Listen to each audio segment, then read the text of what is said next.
पानी का बहाव मेरे अरमान बहा के ले गया। ये मेरे शहर कराची का तुमने क्या हाल कर दिया।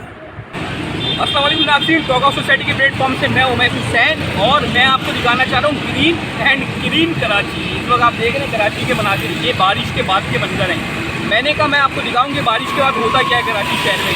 अक्सर औकात लोग बारिश के टाइम की वीडियो तो बना लेते हैं, लेकिन बारिश के बाद की वीडियो नहीं बनाते। भाई बारिश के बाद ऐसा होता है शहर का हाल। ये शहर का हाल है, ये वही शहर है जिस शहर में मैंने प्राइमरी पढ़ी, सेकेंडरी पढ़ी, कॉलेज में गया और यूनिवर्सिटी में गया।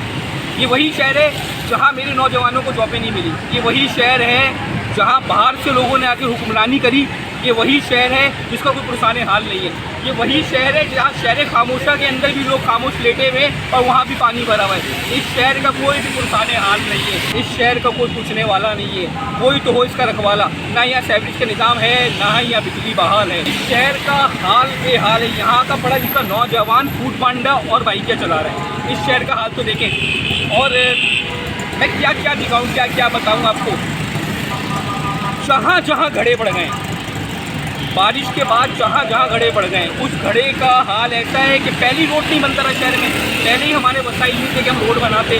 हमारे पास तो बजट नहीं था ना रोड बनाने के लिए। कराची में कौन दिलचस्पी लगाएगा 75% फंड लेने के बाद, रोड नहीं होते हमारे पास।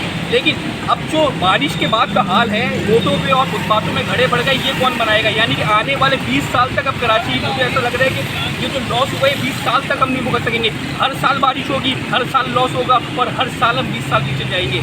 तो ये मेरा शहर है और इस शहर का हाल ये किया गया है।